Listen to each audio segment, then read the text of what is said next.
¿Qué tal, mis queridos amigos? Bienvenidos a un nuevo viaje en el Cascarón de Nuez. En este viaje nos vamos a plantear la hipótesis de si Europa directamente dejara de comprar gas y petróleo a Rusia, algo que sería verdaderamente revolucionario e impactante a nivel de la economía mundial por la dependencia que tenemos de esas materias primas energéticas del gigante ruso.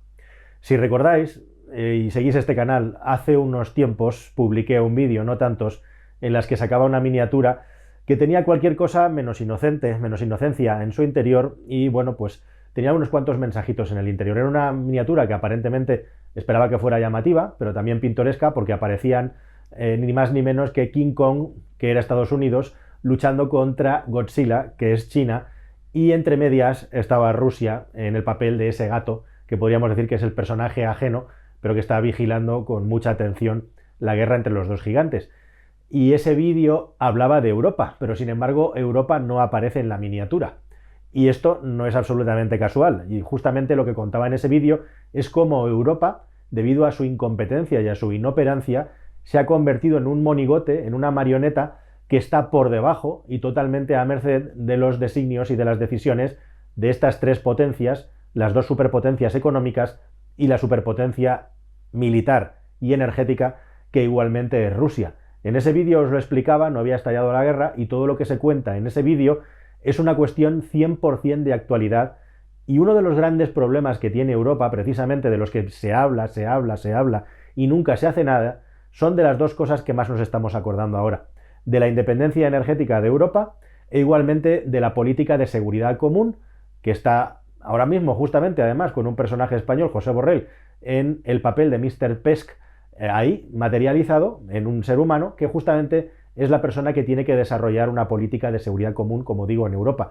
Pero como voy a contar en este vídeo, lo único que hacemos en Europa, hemos estado haciendo, es plantear cuestiones fútiles, la división interna en los propios países, y eso le viene muy bien, lógicamente, para tenernos bien a su merced a estas grandes superpotencias que vuelan por encima nuestro, incluso con populismos que llevan a arrancar un país tan importante como Inglaterra del espacio económico común. Pero en este vídeo vamos a plantear directamente qué pasaría si Europa deja de comprar petróleo y gas a Rusia y cómo lo vamos a hacer y cómo España tiene la clave para que esto suceda, aunque parezca mentira, el país que está más al sur del continente, e igualmente también, y muy importante, cómo Francia y en general Europa se boicotea a sí misma en lo que son los proyectos comunes de energía y de seguridad. Y es algo a lo que inevitablemente Europa tiene que tender hacia el futuro. Pero vamos a verlo con mucho detalle. Aproximadamente el 90% del gas que se consume en Europa viene de fuera y de ese 90% el 40% nada menos hasta la fecha venía de Rusia. Como bien sabéis, hay un megaconducto que se llama Nord Stream que tenía ahora mismo su réplica el Nord Stream 2 y que Alemania ha acabado deteniendo por el conflicto con Rusia, un Nord Stream 2, por cierto, el segundo viaducto de gas, que estaba fuertemente rechazado por los Estados Unidos de América, y ahora os voy a contar por qué. Bueno, Estados Unidos quería estrangular o quiere estrangular, digamos, el crecimiento energético de Rusia e igualmente también la dependencia energética de Europa frente a Rusia, porque es una manera de tenernos ataditos en corto de las cosas que le interesan a los Estados Unidos. Y entre otras cosas, resulta que Estados Unidos se ha convertido en la gran superpotencia mundial de la energía, porque es el mayor productor del mundo de gas natural y es el mayor productor del mundo de petróleo. ¿Y esto cómo narices lo han conseguido? Pues a base de arrasar con todos los recursos naturales y exprimirlos con dos técnicas nuevas. Una es la del shale gas o el gas de esquisto, nuevas maneras de extraer gas de la naturaleza, y la segunda es, por supuesto, el fracking, que por momentos ha hecho quebrar a montones de empresas energéticas estadounidenses, que ha hecho perder docenas de miles de millones, pero que en situaciones de conflicto internacional o en situaciones en las que la energía está muy alta, convierte a Estados Unidos en una superpotencia energética. Y lo hemos estado viendo muy claramente en los últimos tiempos con todo lo que está pasando con el gas y también con la inoperancia europea. Y es el hecho de que Europa, mayormente Alemania, como os he contado en otros vídeos, y el tiempo nos ha dado la razón, es absolutamente dependiente, es yonki del gas ruso. Para que os hagáis una idea, este conducto que llega hasta Alemania tiene nada menos que la capacidad de 55 billones de metros cúbicos anuales por los que pasa gas. Cuando la capacidad que tiene España actualmente de poder transportar gas hacia Europa a través de dos conductos que parten uno desde Euskadi y otro desde Navarra es de poco más de 7 billones de metros cúbicos. Eso es lo que nosotros podemos meter a través de los Pirineos, mientras que de Rusia llega a la Europa más oriental nada menos que 55, es decir, 8 veces más gas del que nosotros podemos nutrir. Y precisamente por eso, hace unos 4 años aproximadamente, se puso en marcha un proyecto denominado MidCat, que parte y llega de momento hasta Girona, que era otro conducto más con el que España podía suministrar gas hacia Europa a través de Francia. Tanto la Comisión de los Mercados y la Competencia española como su espejo en Francia, la Comisión Francesa Reguladora de la Energía, se opusieron radicalmente a la creación de este conducto de gas, básicamente porque no le veían la rentabilidad económica al margen de lo que son las consideraciones medioambientales. Bueno, a Europa ahora mismo estaría chupando de ese gas a toda máquina, pero es que tenemos el peso y la importancia que Alemania le ha dado al asunto de chupar del gas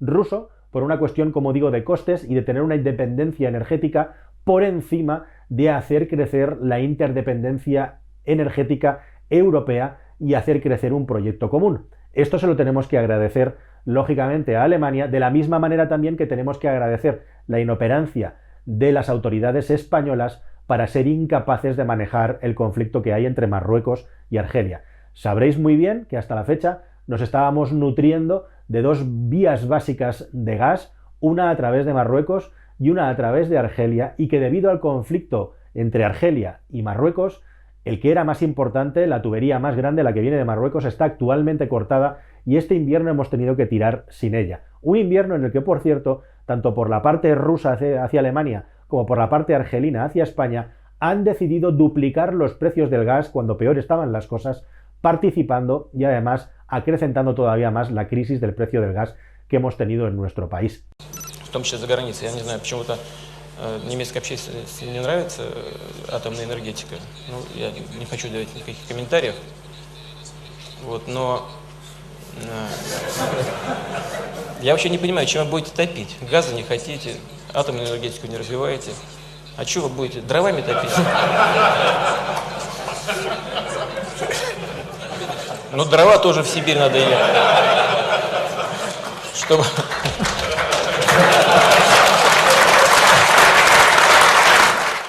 Así que, ojo, porque estamos mirando desde el sur de Europa al conflicto que hay en el este del continente, pero nosotros, debajo de nuestros pies, tenemos un conflicto del que no se habla ahora mismo entre Marruecos y Argelia, que podría devenir en una guerra en cualquier momento. Y recordad también que Marruecos se ha convertido en un aliado de los Estados Unidos, ahora con Joe Biden un poquito más matizado, mientras que Argelia es un gran dependiente de Rusia y compra toda su maquinaria militar a Rusia. Así que aquí debajo de nuestros pies tenemos otra fuente de conflicto. Pero volviendo al asunto del gas y la importancia del gas,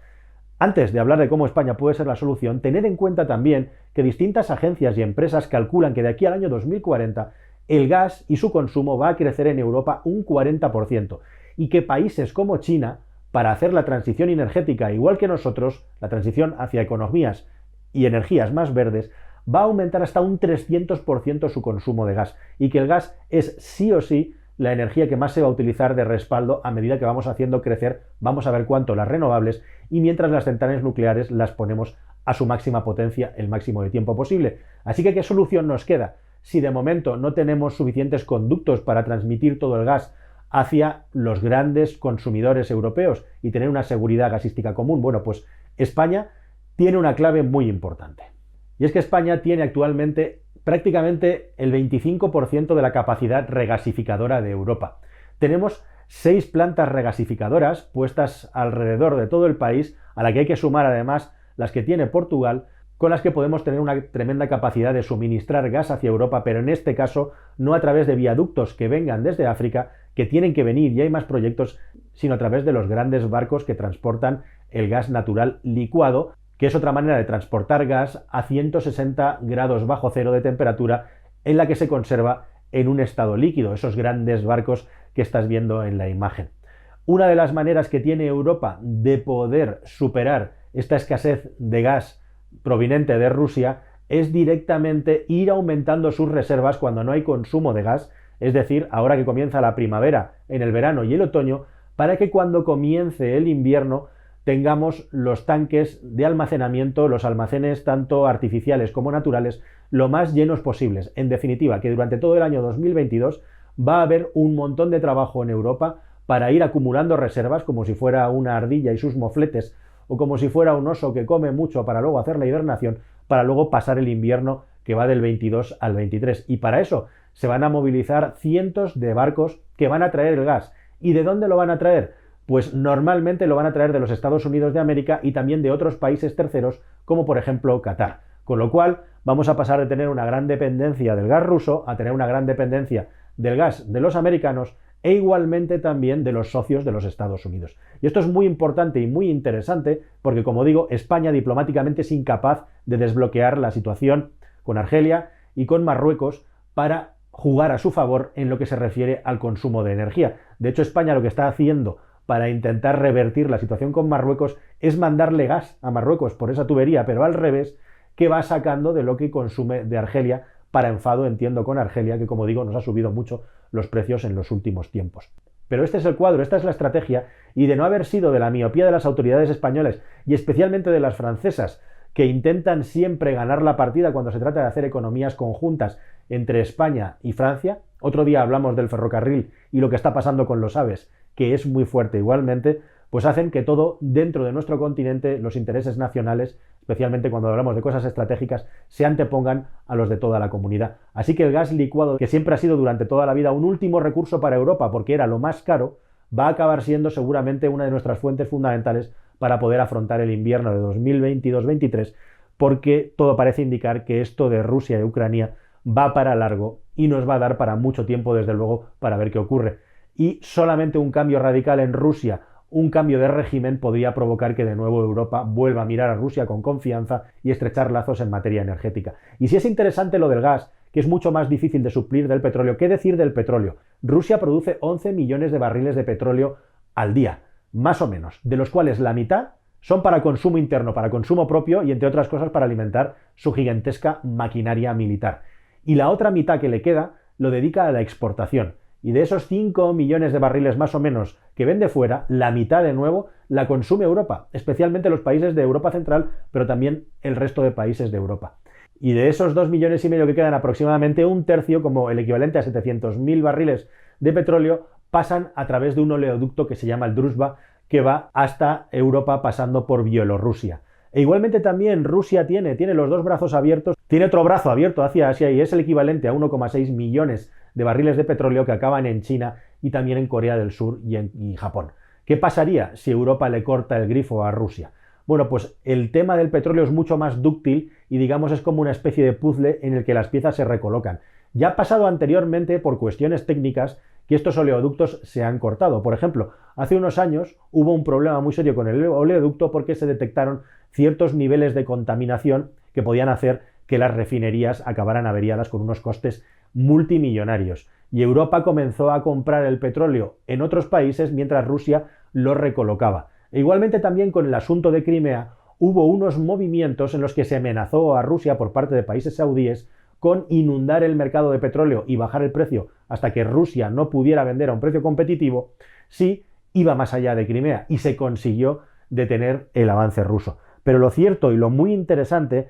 es que Rusia sufriría mucho más si se le corta el consumo de petróleo. Son 110.000 millones de dólares los que aporta al Estado ruso las exportaciones de petróleo y lo que hace es la clave de su balanza positiva en lo que se refiere a las exportaciones respecto a las importaciones. Y tenéis que saber que además el petróleo ruso tiene un problema, al igual que le pasa, por ejemplo, al petróleo venezolano, que es que tiene una gran cantidad de azufre, con lo cual no todas las refinerías del mundo, solo las más avanzadas tecnológicamente, tienen la capacidad de poder procesar ese petróleo ruso. ¿Qué es lo que puede ocurrir? Bueno, pues lo que ocurriría directamente es que el hecho de que Europa comprara menos petróleo a Rusia o dejara de comprarlo, provocaría que empezara a comprarlo a otros países, seguramente a un precio superior, como pueden ser, por ejemplo, Noruega o Arabia Saudí, e igualmente que Rusia también, para colocar su petróleo, tuviera que reducir drásticamente el precio para que pudiera ser adquirido por otros grandes consumidores, como pueden ser, por ejemplo, la India o como puede ser China.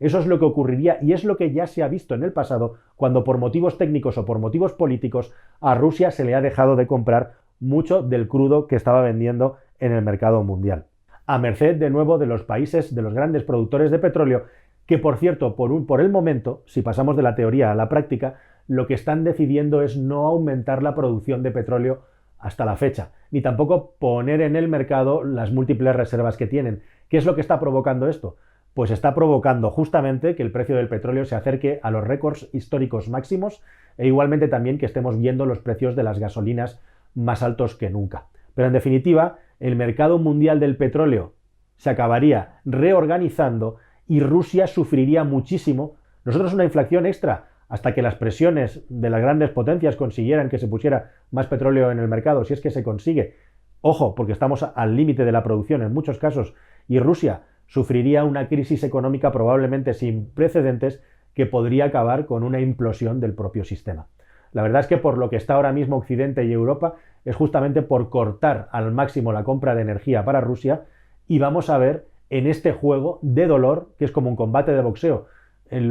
la que los dos contendientes tienen la cara deformada, quién a los puntos es el que vence en una pelea, en una guerra en la que todos, absolutamente todos, saldremos perdiendo, que es lo que pasa cuando hay una guerra, desgraciadamente. Nada más, queridos amigos, esta es la situación, estos son los números, estos son los datos y esta es también, desgraciadamente, la situación a la que se ha llevado Europa por permitir que otros decidan por ellos su futuro en lo que se refiere a la energía y en lo que se refiere a la seguridad interna. Hasta el siguiente vídeo, amigos. Adiós.